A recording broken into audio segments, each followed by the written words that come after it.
Many filmmakers aspire to creating a film look with their DSLR footage, also known as a cinematic look, because this sort of film appears professional and is interesting to watch. But what exactly is the film look? A film look is broadly defined as the look and feel of the footage that you would see in a feature film. As you know, there are many techniques involved in creating video, but there are a few which are especially important to achieve this look. This look is best achieved through techniques involving both the settings of the camera capturing the video, as well as editing in the post-production stage.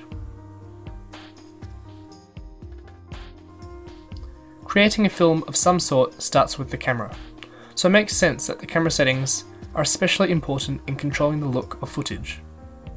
It is still possible to create a cinematic look in post-production with just about any footage, but controlling the camera settings will give you much greater control over the final product.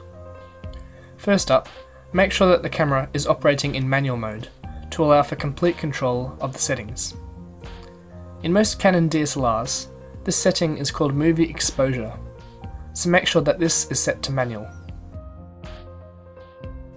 A frame rate of 24 or 25 frames per second is one of the most important aspects of shooting video that will look like film.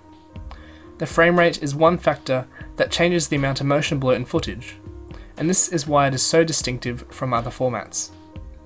I can't show you what 30 frames per second or 50 frames per second looks like because this tutorial itself is being played back at 25 frames per second. However, it is easy to find examples. If you search for comparison of frame rates on the internet, you'll get a taste of what the others feel like. High frame rates have an odd feel to them. The technical reason for this is that the motion is smoother and there is less motion blur than traditional film. Also, we have been conditioned to perceive 24 or 25 frames per second as film, because this is the traditional frame rate shown in cinemas. High frame rates look more realistic, but realism is not what we're looking for in this case. You can change the frame rate of Canon DSLRs under the movie recording size. The shutter speed also changes the look of motion blur, and so this needs to be matched with the frame rate. The general rule is that for natural looking motion, set the shutter speed at double the frame rate. This means that when filming at 24 or 25 frames per second, choose a shutter speed of 50. This is known as the 180-degree shutter rule, and it comes from the traditional shutter size of film cameras. Here's an example of what a higher shutter speed can look like. As you can see, the motion of the cars appears to stutter. This is what a shutter speed of 1/50th of a second at 25 frames per second looks like. The motion of the cars appears more natural. A shallow depth of field is usually associated with the film look. Depth of field is the distance between the nearest and furthest objects that are in focus. A shallow focus means that you can get shots that look like this. The subject is in focus and the background is blurred. This is good for directing the attention of the viewer. A deep focus works better for wide shots when you want to keep everything in focus. To control the depth of field, adjust the aperture. The f-stop value controls the aperture. A lower f-stop value means a wider aperture and a shallow depth of field, while a higher f-stop value means a smaller aperture and a deeper depth of field. It's reversed to what you think. To control the exposure, change the ISO setting. In bright daylight, the picture might still be overexposed at the lowest ISO when you have the aperture wide open, so you will have to reduce the aperture and sacrifice the shallow depth of field to maintain a proper exposure. By default, most cameras increase contrast and sharpness while filming. This makes footage look good right out of the camera, but if you intend to color correct footage later, it reduces the flexibility that you have. Many cameras have a neutral picture style preset for this reason. Make sure that you enable this to have more flexibility in post-production. Remember that you can always add contrast or sharpness later. Whatever footage you have to work with, you can always make it look better in post-production. A common issue with low-budget DSLR filmmaking is making smooth camera movements. A shaky effect can have its applications, but in most feature films you will see that the camera movements are silky smooth. The professionals use hardware stabilizers like this, but these are expensive. We can achieve a similar effect with the software that we already have. Beginning with After Effects CS 5.5 and Premiere CS6, Adobe included an effect called Warp Stabilizer, which is super easy to use. To use Warp Stabilizer, search for it in the Effects panel and drag it onto your footage.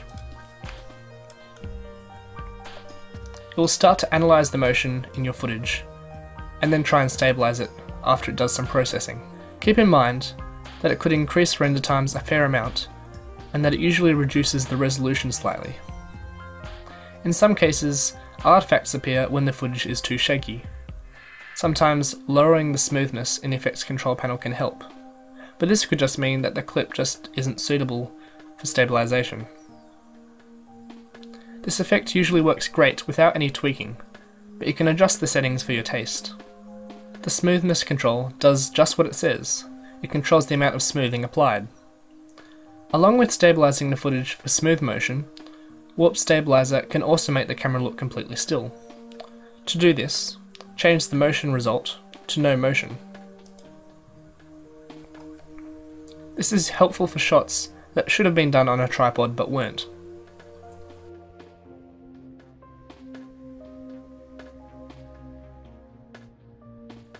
One of the most powerful ways to change the emotion of a shot is through color grading. Feature films use color grading to convey the mood of footage visually. For example, dark blues convey a depressed or dark tone, while warm colors suggest happiness. Without any color grading, it is very hard to achieve a cinematic look. Here's an example of a shot with the original footage and the color graded footage side by side. You can see there's a massive difference. There are plugins that can automate color grading, but by doing it manually you can have full control.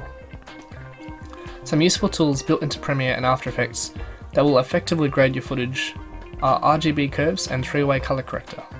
Other compositing applications have similar effects. You can use RGB curves to adjust the darkness of the darks and brightness of the highlights in your footage. To start using RGB curves, search for it in the Effects panel and then drag onto your footage. You'll see these graphs on the left here.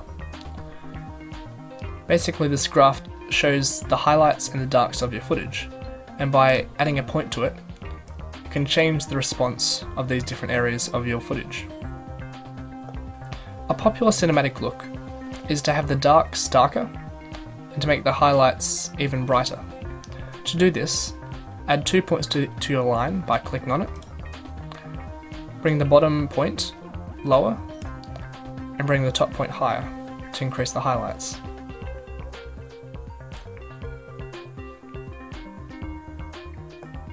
How you change the curve depends on the footage that you have and the effect you are looking for. For example, a comedy short film will have a different look to a thriller.